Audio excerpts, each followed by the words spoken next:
Hello everyone, I'm Doug Webster, Director of Public Relations for the California Maritime Academy. And today aboard the training ship Golden Bear as she continues her 2008 training cruise, heading back to Hawaii on the first leg of 2 summer cruises. We're going to tell you about the ship's fast rescue boat. Come on along. Okay, what you're looking at here is one of our 2 fast rescue boats. This vessel here is a rib construction, has a metal hull with foam insulation around the edge. This boat here has twin 60 horsepower outboard engine, a center console with the steering and throttle controls, and then a forward bench seat.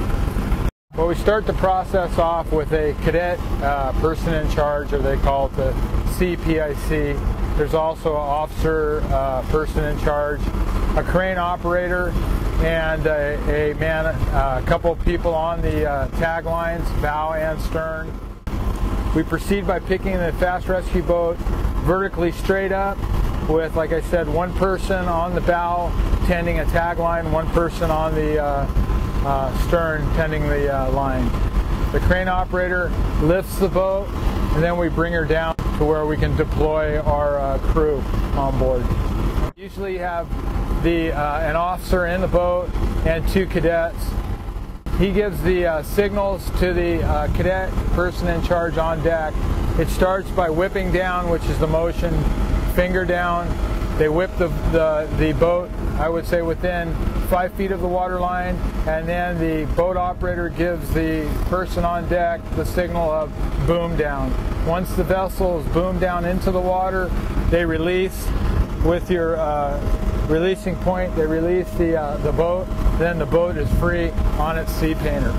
Sea painter is used to hold the boat into position while they're trying to get the engine started and getting the vessel under its own power. They release the painter and they head off to the victim or whoever we're trying to pick up.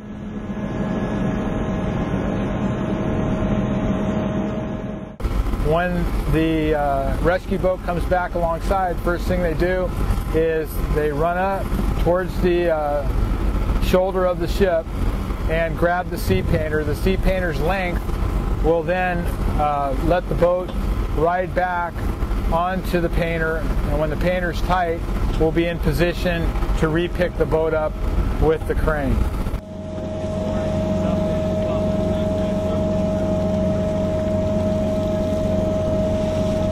Well, you want to make sure that you don't have your headache ball, which is the actual ball, weighted ball that has the hook on it.